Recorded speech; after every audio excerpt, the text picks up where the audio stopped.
Ok. Entonces, más o menos, esta parte de la plática de cefaleas, se refiere a los criterios, ¿no? Que yo creo que son muy útiles para ustedes, ¿no? Se aplica, ¿no? Para que empiecen a conocer este tema de la cefalea, de cuáles son los criterios, por los cuales tenemos que mandar a segundo nivel con el neurólogo y qué pueden ustedes hacer con una cefalea primaria si ya la identificaron, ¿no? ¿Qué tratamiento pueden dar? La que sigue.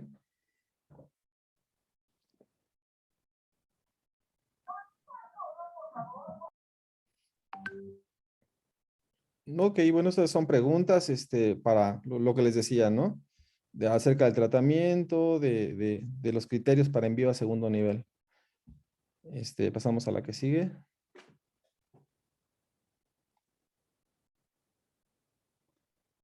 Ok, aquí este tipo de cefalea bueno, que no mencionamos en la parte de las cefaleas vasculares, es la cefalea tensional, que es un tipo de dolor de cabeza que tiene características diferentes. Sí, es un tipo de dolor de cabeza que generalmente el paciente lo localiza a nivel en casco y el tipo de dolor es diferente al de la migraña. Como mencionamos, en la migraña el tipo de dolor es pulsátil. A veces también, pues yo como especialista he visto que a veces una cefalea vascular te la pueden referir también diferente. A veces no te dicen la característica de pulsátil, te dicen característica de punzante o sensación expansiva o sensación de cabeza grande o sensación de embotamiento. Ahí lo que la manera en que ustedes van a poder diferenciar, a pesar de que el paciente no les diga que tengan punzadas o que la sensación pulsátil, es de que si esa cefalea les aumenta con los esfuerzos. Y hay que hacer muchas preguntas porque a veces los pacientes no son muy específicos, no son muy descriptivos en decir sus síntomas, ¿no? Ustedes tienen que ingeniárselas y preguntarles, oiga, ¿y si se agacha? Oiga, ¿y si carga pesado? Si mueve la cabeza rápido, si sube escaleras, o sea, ustedes tratar de diferenciar si es una cefalea de esfuerzo o no lo es. Entonces, ahí la diferencia con la cefalea tensional es que en la cefalea tensional no aumenta con los esfuerzos y es un dolor de cabeza diferente. Generalmente lo reescriben en casco, como si tuvieran un casco que les estuviera apretando o una banda alrededor de la cabeza que les aprieta o una sensación opresiva a nivel occipital cervical, como si estuvieran cargando algo pesado, como sensación de contractura, como sensación de pesantez. Y es un dolor de cabeza que no llega a 10 en una escala, por ejemplo, análoga visual del 0 al 10, en donde 10 es el más intenso. La migraña llega a 10, ¿no? Frecuentemente. El paciente te dice, no te baja de 7, 8 a 10, ¿no? Cuando tiene sus crisis. La cefalea tensional generalmente te describen entre 4, 5, 6, ahí como que en rangos moderados, ¿no? Y es un dolor de cabeza más persistente, de mayor duración, que puede durar días, semanas, puede ser continuo, muchos días. Es un dolor de mayor duración. Características opresivas, no aumenta con los esfuerzos, como ya les dije, leve o moderada, no hay los fenómenos autonómicos ni de fotofobia. Y la migraña, ya vimos, ¿no? Aquí se repite la característica que dura de 4 a 72 horas, es moderada grave y hay síntomas ya autonómicos, ¿no? Hay náusea, vómito, fotofobia, sonofobia, aumenta con los esfuerzos. Y bueno, es la diferencia, ¿no? Vamos a pasar la que sigue.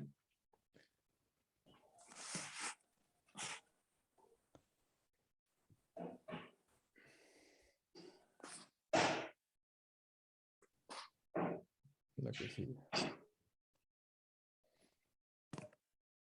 Bueno, esos son factores del medio ambiente, de hábitos de la persona que pueden incrementar los dolores de cabeza. Una persona que no duerme bien o que tiene horas irregulares de sueño, eso va a ser un desencadenante. Y las horas de sueño, pues ahí, esa es una recomendación, varía mucho, ahí sí se los digo, pero más o menos se acomoda, ¿no? A lo que la mayoría de la población normalmente duerme. Eso es genético y depende de cada quien. Hay quienes duermen más, hay quienes duermen incluso menos que lo que dice ahí y varía, ¿no? Y factores ambientales, por ejemplo, los estímulos luminosos, no sé, estar en la computadora, enfrente de la computadora, también es un desencadenante, ambientes ruidosos, y las recomendaciones, ¿no? De eliminar esos ambientes, ¿no? Para mejorar el dolor. La que sigue.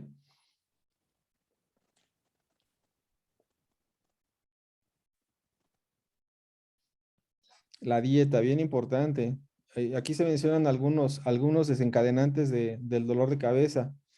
Hay pacientes que padecen migraña que ya tienen muy bien identificados qué les desencadena el dolor de cabeza. Aquí tenemos a los más frecuentes, que es el vino tinto, la cafeína, el chocolate, cítricos, todos los alimentos que son fermentados, en este caso que es embutidos, quesos añejos, enlatados, son desencadenantes comunes del dolor de cabeza.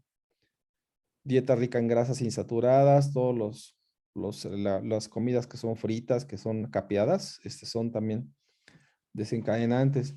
Y la recomendación, obviamente, pues es disminuir el consumo de estas sustancias. ¿Sí? Dentro de los enlatados ya se pueden imaginar colorantes, conservadores artificiales que contienen frecuentemente aspartato, glutamato, que son sustancias que desencadenan el dolor de cabeza. Las toxicomanías, el alcohol, el tabaco también son desencadenantes. Pues obvio, ¿no? Hay que evitarlos. La que sigue. Ok, la que sigue. Tiene muchos efectos. Ok. Y no se nos olvide la parte psicógena, ¿no? De esto. Ustedes saben, bueno, la causa principal, la causa más común de dolores de cabeza, tanto de la tensional como de la migraña, es el estrés y la ansiedad, que en estos tiempos es muy, muy prevalente, ¿no? La carga de trabajo, el estrés y problemas de salud económicos que preocupen a la persona pueden desencadenar dolores de cabeza. Hay que identificar también estos causantes porque de esa manera ustedes pueden hacer las recomendaciones y tratar al paciente. Los cambios hormonales, pues típico, ¿no? Las mujeres del grupo, algunas han de sufrir así de que los dolores de cabeza con la menstruación, la famosa migraña catamenial, sí, es muy común los cambios hormonales, es lo que mencionan aquí. Entonces, hay la recomendación valorar dar terapia hormonal hay medicamentos, ¿no? Para este tipo de migraña, ¿no? La migraña catamenial, que es la migraña que se presenta cuando son los cambios hormonales. La que sigue.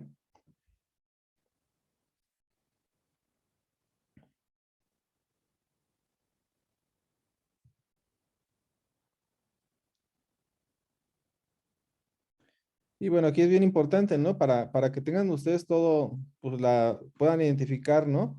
El tipo de dolor de cabeza, el diagnóstico. Como ya lo vimos en las diapositivas anteriores, es bien importante que ustedes conozcan la semiología completa del dolor de cabeza y con eso ya tienen el diagnóstico. O sea, no hay de otra, no hay de otra. Si hacen una buena semiología, establecen las características del dolor, la duración, periodicidad, antecedentes en la historia clínica, ya pueden identificar si es una migraña, una cefalea tensional, una hemicrania, una cefalea en racimos, ya nada más estableciendo una buena semiología. Sí, y bueno, y el historial completo, ¿no? Muchas veces son pacientes que ya traen historial de migraña de mucho tiempo y tienen identificados sus desencadenantes, ¿no? Y incluso pues ya generalmente bien, ya están medicados, ¿no? Ellos mismos se medican. La que sigue.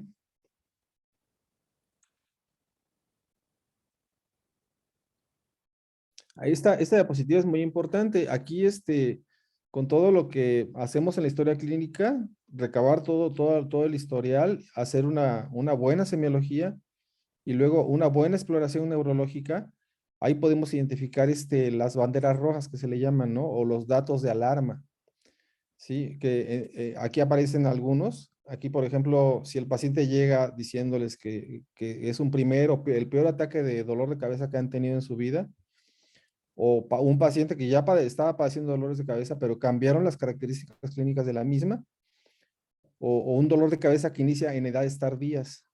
O sea, típicamente la migraña inicia en la adolescencia, en la etapa adulto joven, pero también puede iniciar en la etapa de adulto mayor, de edad media o adulto mayor incluso, Aquí hay que ser más cuidadosos porque es más la prevalencia o de que haya alguna causa secundaria es más alta. Entonces, estos pacientes hay que, si empiezan con una migraña a edades ya tardías, yo prefiero siempre hacerles una tomografía, ¿no? Para, pues, descartar que un hematoma, que un tumor o algo, ¿no? Entonces, eso es una bandera roja, ¿no? Que inicie, en edades ya más adelante.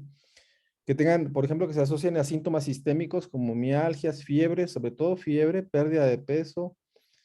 Ajá, ya son características que te dan un dato de alarma, ¿no? Una bandera roja. Si hay fiebre, tienes dolores de cabeza, cuidado, ¿no? Ahí con las meningitis, las neuroinfecciones, ¿no? Sí, sí, si hay mialgias, puede ser algún síndrome infeccioso severo. Si hay pérdida de peso, algún CA, alguna neoplasia. Sí, cuando hay sensibilidad en el cuero cabelludo o mandibular, pues puede estar asociado con algún problema otorrinolaringológico. Si la exploración neurológica es anormal o si ven alguna anormalidad en el fondo de ojo, por ejemplo, edema de papila, o si a la exploración le encuentras con una hemiparesia, un síndrome piramidal del lado, un síndrome piramidal, o también trastornos del estado de conciencia o de la conducta, paciente con alucinaciones, agitación psicomotriz, cambio de personalidad, o paciente que tiene un deterioro cognitivo, disminución de la alerta, desorientación, confusión, quiere decir que está pasando algo en el cerebro, que hay una disfunción encefálica, ¿sí? Entonces, si hay irritación meningia, pues también es una bandera roja. Entonces, esos dolores de cabeza hay que identificarlos bien. Siempre que tengan un dolor de cabeza, tienen que checar que estas partes que estamos viendo aquí en esta diapositiva, que no haya nada de esto, ¿no? Y hacer una buena exploración, descartar que no haya ninguna bandera roja y ya si ustedes ven que el paciente está bien, pueden iniciar un tratamiento ya como tal, ¿no? Para tratar el dolor de cabeza. Pero si hay banderas rojas, es un criterio para envío a segundo nivel.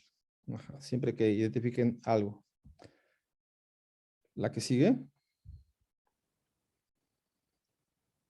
Bueno, aquí la manera en cómo van a identificar, ¿no? Las banderas rojas, ¿no?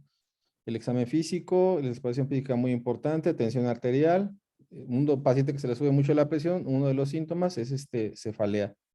Sí, ver la frecuencia cardíaca, que no haya algún problema de arritmia cardíaca, que pudiese estar asociado con un EBC, por ejemplo, arterias del cuello, ver que no haya soplos, que no haya alguna situación ahí de insuficiencia carotidia, músculos paraespinales, descartar el meningismo, sí, rigidez de nuca, articulación del temporomandibular, eso también es algo común que produce dolores de cabeza cuando la articulación empieza a disfuncionar, que generalmente se debe a pacientes que no tienen dientes, los edéntulos, o que no tienen tienen problemas ahí con el cierre de la mordida, o alteraciones cervicales, ¿no? Las hernias de disco, las radiculopatías cervicales. La que sigue.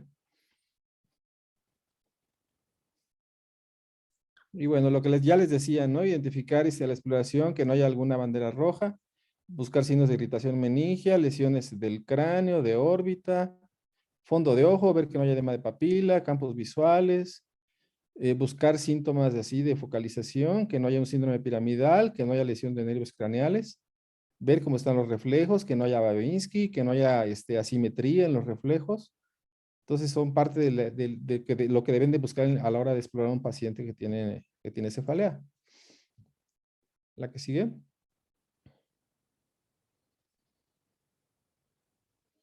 Ok, y otros síndromes neurológicos, ¿no? Que cualquiera que se presente en un paciente que tiene cefalea, ya es una bandera roja. A ese paciente hay que hacerle estudios.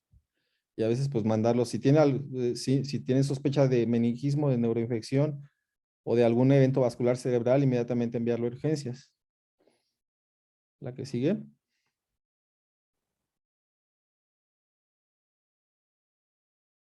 Es parte del sistema de la exploración del sistema neurológico. Es la que sigue. Enviar urgencias, ¿no? Si hay banderas rojas. La que sigue.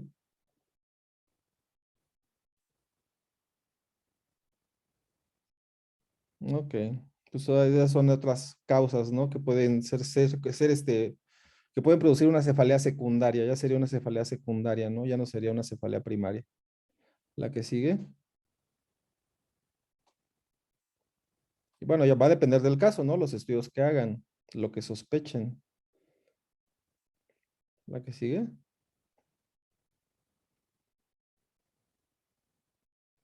Ujú, ok. Entonces, sospechan alguna patología, pues ya, si alguna más, alteración en la expresión neurológica, ya sea una tomografía, o si sospechan una neuroinfección, una punción lumbar con su citológico y citoquímico, y si identifican otras causas, pues ya corresponderá a algún otro especialista, ¿no? Si hay una otitis, una sinusitis, ajá, ya son cefaleas secundarias, ¿no? La que sigue. Ya va a depender el estudio que ustedes soliciten.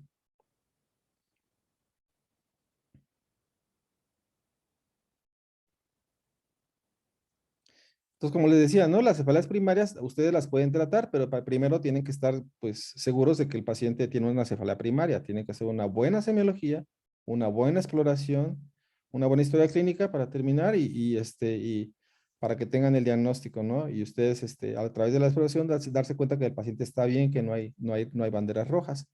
Y si las hay, pues ya sería un envío a segundo nivel, ¿no? Con las recomendaciones de que hay que una infección, pues la punción lumbar, ¿no? Ya va a depender un EBC, la tomografía, un trastorno paroxístico, un electroencefalograma. Ya va a depender del caso, ¿no? La que sigue.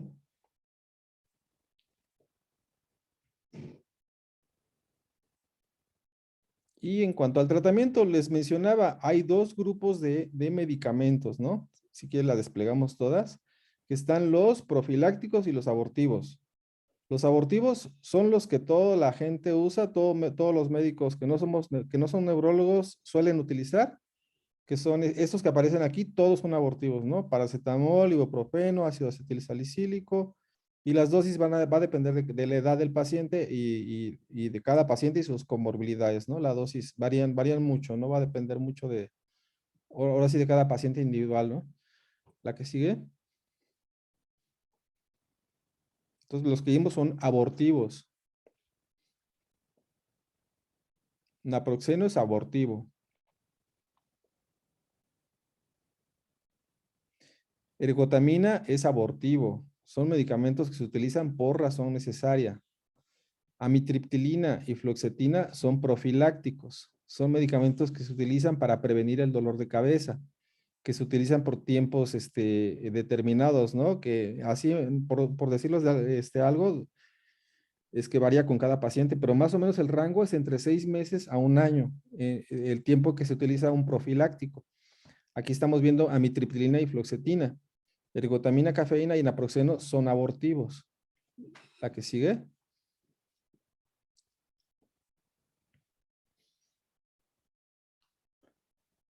Los betabloqueadores. Esos son profilácticos. Son medicamentos que se utilizan en cefaleas crónicas incapacitantes y que son a dosis determinadas por un tiempo determinado. Entonces son medicamentos que previenen el dolor. No son por razón necesaria, son ya esquemas de tratamiento establecidos que se recomiendan a un paciente que tiene cefalea incapacitante crónica. Ok, esos son otros profilácticos. Sí, que también son inhibidores son beta bloqueadores y inhibidores de canales de calcio. La que sigue.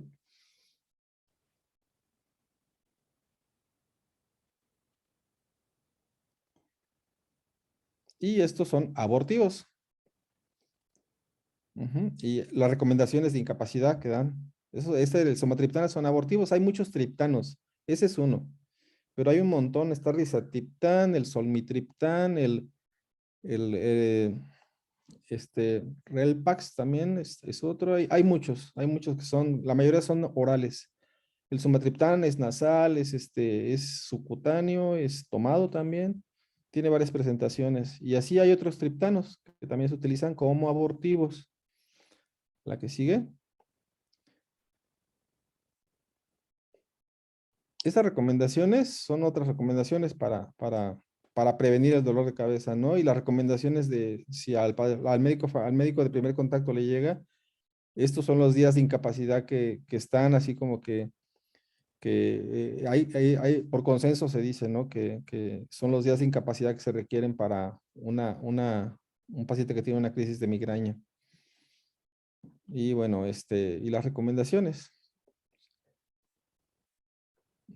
que ya habíamos visto, la que sigue.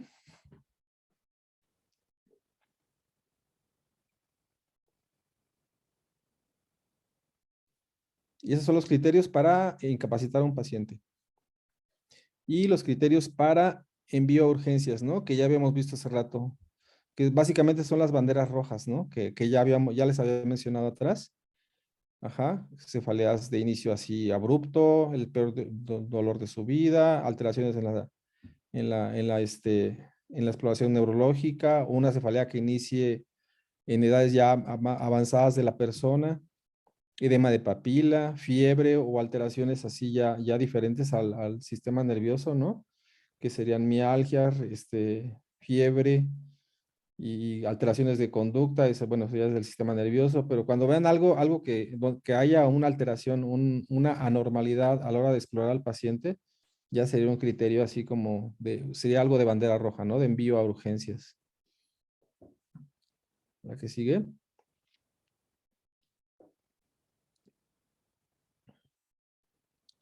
Y la que sigue.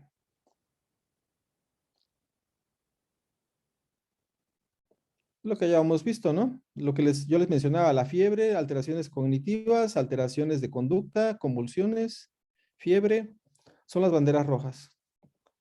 Ajá, ya depende de la sospecha, es el estudio que se manda, se hace, ¿no? O el envío directo a urgencias, ¿no? La que sigue.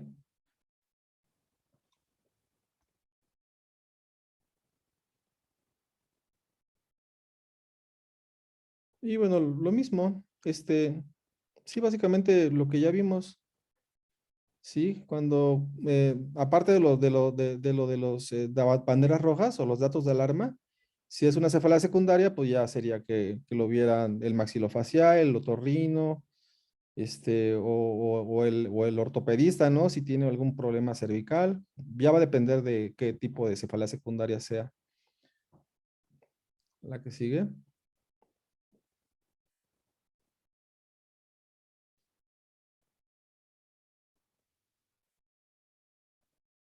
Ujú. Los datos de alarma son las banderas rojas. Cuando hay trastornos psicógenos, pues envío a psiquiatría o a psicología, ¿no? Para tratamiento de la ansiedad. Y cuando, sobre todo en la cefalea tensional. Y lo que ya vimos, lo de los signos de alarma, ¿no? Eso hay que explicárselo al paciente si hay algún signo de alarma. Si ustedes deciden a tratar al paciente, piensan que es una cefalea primaria, pero quieren estar al pendiente y hay que decir eso al paciente. Si hay estos signos de alarma, estos datos que son las banderas rojas, tiene que regresar inmediatamente a que lo atiendan, ya sea en urgencias o regresar a la consulta, ¿no? Si no mejora con el tratamiento o si se presenta alguna bandera roja, algún dato de alarma, ¿no? Es lo que le debes decir al paciente para que pues el paciente esté bien, ¿no? Y que si hay alguna situación, inmediatamente se detecte. La que sigue. La que sigue.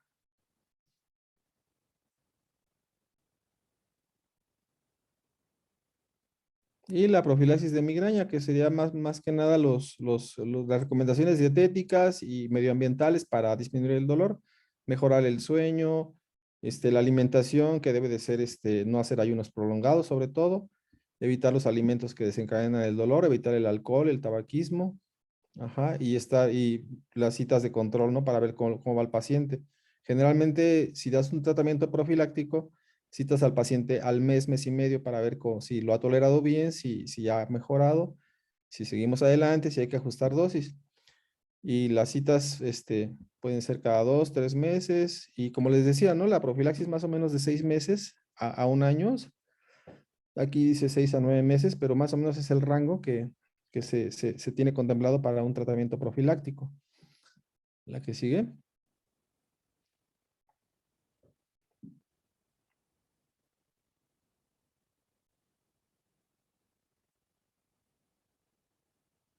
Y bueno, lo mismo de la incapacidad y los criterios de envío de segundo nivel, que son las banderas rojas. Esto ya es repetitivo. Pasamos a la que sigue.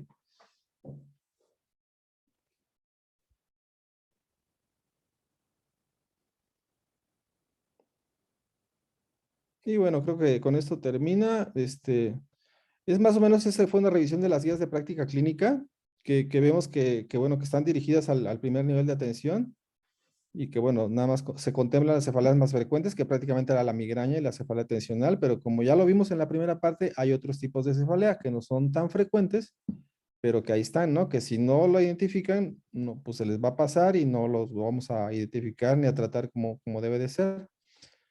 Y bueno, y el IMSS cuenta con otros medicamentos que han metido últimamente y que no están en las guías, pero que sí las tenemos y que podemos usarlas, es lo que quiero decir con el tercer párrafo.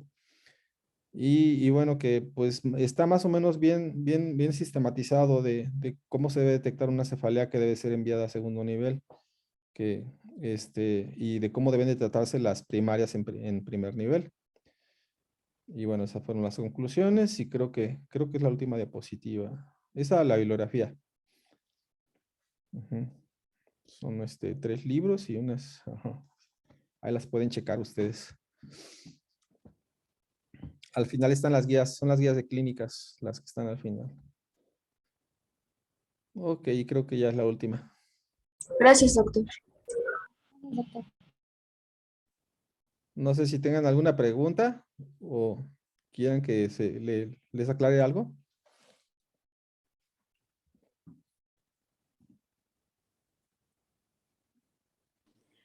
¿Cuál es el tratamiento profiláctico más utilizado, doctor? El más ¿Los utilizado, bloqueadores? ¿Los beta bloqueadores? ajá, fíjate, yo creo que los más utilizados son el valproato, el topiramato y los bloqueadores de canales de calcio. Pero los beta bloqueadores, como dijiste, también se utilizan, pero esos 3 que te dije, como que son los más utilizados específicamente, topiramato, Ujú. valproato y flunaricina. Ok, muchas gracias. Pero pues son un montón, ¿eh? Tú Ujú. me preguntaste cuáles eran más utilizados, más o menos esos 3. Y yo diría que también la mitriptilina y el citalopram como antidepresivos, cuando hay cefaleas mixtas, Ok. que ahí van combinados migraña con cefalea tensional, que es bien común, ¿eh? Es súper común eso. De hecho, yo creo que es más común las cefaleas mixtas que tienen componente tensional como tanto como vascular. O sea, migraña combinado con tensional. Ujú. Son el mayor volumen de las cefaleas. Y algunas, no sé, yo me atrevería a decir que un porcentaje como de 10-15% sí son migrañas puras.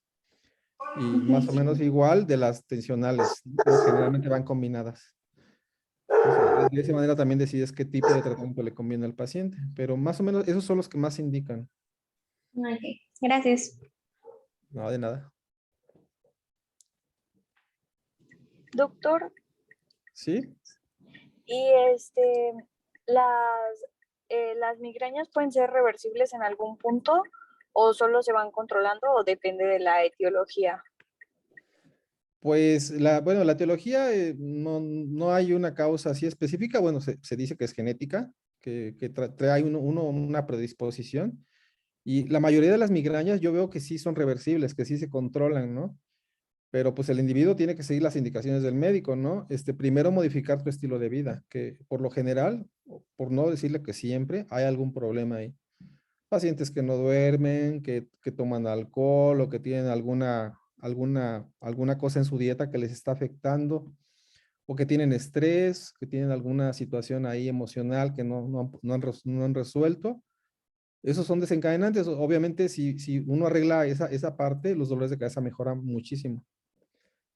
Entonces, y ya, bueno, ahí te ganas mucho del tratamiento. Y ya si tú le das un profiláctico, pues la mayoría de las veces le va a ir súper bien a ese paciente. Y ahorita, antes con estos medicamentos, a veces podíamos mejorar de manera parcial al paciente, pero ahorita ya hay unos medicamentos nuevos. Como vieron ahí, dentro de los profilácticos, los inhibidores del gen de la calcitonina y los anticuerpos monoclonales tienen una eficacia altísima, de más del 75%. Es decir, un paciente que tiene dolores de cabeza así severos, les das ese medicamento y mejoran porque mejoran, les va bastante bien y son medicamentos nuevos, tienen que tener como un año y medio que se están empezando a aplicar. Entonces sí, yo la mayoría de las veces afortunadamente he visto que sí remite el dolor de cabeza, pero sí tienes que identificar bien al paciente y de acuerdo a su edad, el sexo y comorbilidades, diseñas un tratamiento o solo decides en base a eso, ¿no? Y ya le tienes que dar el adecuado, ¿no? Y si tú haces eso, pues les va bien a los pacientes, siempre les va bien. Pero pues tienes que hacer una buena semiología, identificar bien qué tipo de dolor es, dar las recomendaciones de vida, o sea, de hábito del paciente que los modifique si hay algún problema. Si hay algún problema psicógeno, también orientarlo, decirle qué hacer para que haya una disminución del estrés y el profiláctico si lo requiere. Gracias, doctor. Sí, no de nada.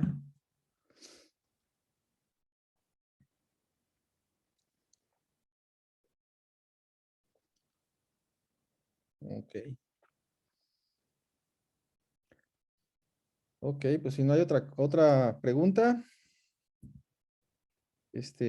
damos por terminada la clase. Entonces, nos vemos en 2 semanas para la práctica. Doctor, es que hubo como una confusión con la coordinadora y Ajá. nos pidió que iniciáramos la siguiente semana, pero ya nos habíamos puesto en contacto con usted, entonces ya no pudimos decirle que la siguiente. Entonces no sé si lo podemos ver igual a que sigue para que podamos ver a los demás doctores en la semana que viene. Ah, ¿me pueden avisar? Sí, le mandamos mensaje. Ajá, para ver pues, la de exploración, que es la que más me interesa. Bueno, la que es muy importante, ¿no? Todas son importantes, pero la de exploración es muy importante. Ese me hubiese gustado que fuera presencial, porque así por Zoom es muy difícil. Pero bueno, me avisan y ya la programamos. Yo creo que sería a las 4 también. Las 4 el miércoles. Sí, doctor. Ajá. ¿Van a regresar al hospital o siempre no? Por el momento no nos han dicho nada. Nos dijo la coordinadora que esperáramos. Ah, ok, sí, porque me habían dicho que iban a regresar en esta semana. Pero ya no, después no supe nada. Pero bueno, hay cualquier cosa, estamos en contacto entonces. Y así quedamos y nos hablamos, ¿no? Para coordinar la plática. Sí, doctor. Gracias. ¿Vale? Sí, No, gracias. ustedes. Que descansen, buenas noches.